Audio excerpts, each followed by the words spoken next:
Hello दोस्तों, the art of में आपका वेलकम है।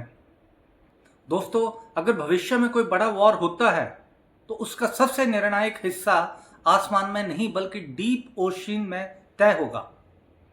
समुद्र की गहराइयों में जहां अंधेरा और विजिबिलिटी लगभग जीरो होती है, वहां ऐसी सबमरीन्स काम करती हैं जो महीनों तक बिना दिखाई दिए अपना मिशन पूरा कर सकती हैं। भारत आज ऐसी ही एक एडवांस कैपेबिलिटी पर काम कर रहा है जिसे प्रोजेक्ट 77 कहा जाता है। यह सिर्फ एक डिफेंस प्रोजेक्ट नहीं है, यह इंडिया की मैरीटाइम स्ट्रेटेजी का अगला चरण है। सबसे पहले एक बेसिक कंसेप्ट समझ लेते हैं। न्यूक्लियर सबमरीन्स मुख्य रूप से दो प्रकार की होती हैं। पहली होती है SSBN यानी सबमर्सिबल शिप बैलिस्टिक न्यूक्लियर। यह सबमरीन बैलिस्टिक न्यूक्लियर मिसाइल लेके चलती है और इसका मुख्य काम कॉम्बैक्ट नहीं बल्कि डेटरेंस होता है। यानी अगर कोई देश न्यूक्लियर अटैक करे तो यह हिडन रहकर जवाब देने की कैपेबिलिटी रखती हैं। दूसरी होती है SSN यानी सबमर्सिबल शिप न्यूक्लियर। यह एक अटैक सबमरीन होती है। इसका काम होता है एनिमी सबमरीन्स को डिटेक्ट करना, उनका पीछा करना और जरूरत पड़ने पर उन्हें डिस्ट्रॉय कर देना। अगर सिंपल भाषा में समझें तो SSBN स्ट्रेटेजिक डेटरेंस है और SSN एक्टिव कॉम्बैक्ट कैपेबिलिटी है। इंडिया के पास SSBN मौजूद है, लेकिन प्रोजेक्ट 77 के तहत इंडिया SSN बना रहा है। अब समझते हैं ये सबमरीन्स इतनी पावरफुल क्यों होती हैं। इसका सबसे बड़ा कारण है न्यूक्लियर रिएक्टर। इन सबमरीन में लगभग 190 से 200 मेगावाट का न्यूक्लियर रिएक्टर लगाया जाएगा। यह रिएक्टर पानी को हीट करता है, उससे स्टीम बनेगी, स्टीम टरबाइन को चलाएगी और सबमरीन को पावर मिलती है। इसका सबसे बड़ा फायदा यह है कि सबमरीन को बार बार सरफेस पर आने की जरूरत नहीं होती और यह महीनों तक अंडर वाटर रह सकती है। दोस्तों, अब एक और महत्वपूर्ण बात समझते हैं। इन सबमरीन का साइज और डिस्प्लेसमेंट कितना होगा।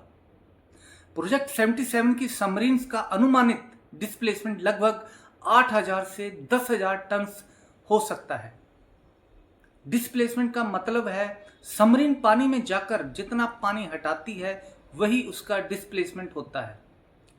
सरल शब्दों में यही उसका ओवरऑल साइज और वेट होता है।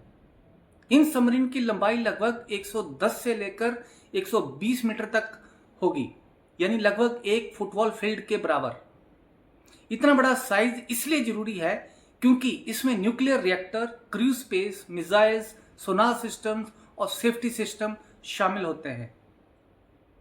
जितनी बड़ी सबमरीन होगी उतनी ज्यादा पावर और एंड्योरेंस होगी, लेकिन उतना ही स्टेल्थ मेंटेन करना और चुनौतीपूर्ण होगा। अब बात करते हैं इसके वेपन्स की। प्रोजेक्ट 77 सबमरीन में कई प्रकार के एडवांस्ड मिसाइल लगाए जाएंगे, जैसे ब्रह्मोस।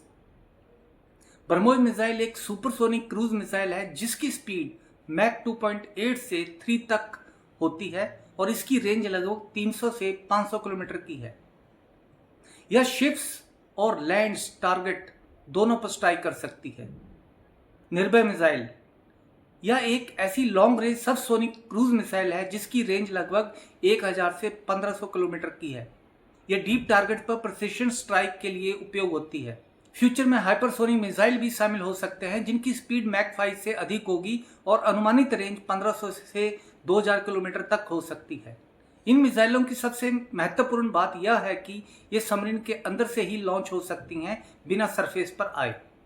इन सबमरीन्स का निर्माण विशाखापट्टनम के शिप बिल्डिंग सेंटर में किया जाएगा। यह इंडिया का प्रमुख न्यूक्लियर सबमरीन निर्माण केंद्र है। इस प्रोजेक्ट में DRDO, L&T और इंडियन नेवी शामिल हैं। इसका लक्ष्य लगभग 90 से 95% इंडिजीनियस कंटेंट हासिल करना है। अब सवाल आता है, यह प्रोजेक्ट इतना महत्वपूर्ण क्यों है। चाइना अपनी नेवल कैपेबिलिटी तेजी से बढ़ा रहा है और इंडियन ओशियन में अपनी सबमरीन्स डिप्लॉय कर रहा है। समस्या यह है कि अंडर वाटर मूवमेंट को डिटेक्ट करना आसान नहीं होता। ऐसी स्थिति में जिसके पास बेहतर स्टेल्थ और डिटेक्शन कैपेबिलिटी होगी वही एडवांटेज में रहेगा। अब बात करते हैं टाइमलाइन की। इस प्रोजेक्ट का डिजाइन 2020 के आसपास पूरा हुआ था। और 2024 में इसे अप्रूवल मिला। अनुमान है कि 2028 के आसपास कील लेइंग शुरू होगी। अब एक महत्वपूर्ण प्रश्न यह है कि क्या सबमरीन 5 साल में ऑपरेशनल हो सकती है? अगर सब कुछ परफेक्ट चलता है तो शुरुआती ऑपरेशन कैपेबिलिटी जल्दी ही मिल सकती है। लेकिन न्यूक्लियर सबमरीन एक कॉम्प्लेक्स सिस्टम है जिसमें रिएक्टर इंटीग्रेशन, सिस्टम टेस्टिंग और सी ट्रायल्स में कई साल लग जाते हैं।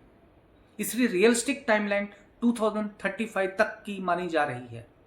अब इसे समझने के लिए इंडिया के पिछले अनुभव को देखना जरूरी है। आईएनएस अरिहंत जो कि SSBN सबमरीन है, इसको ऑपरेशनल होने में 15 साल लगे।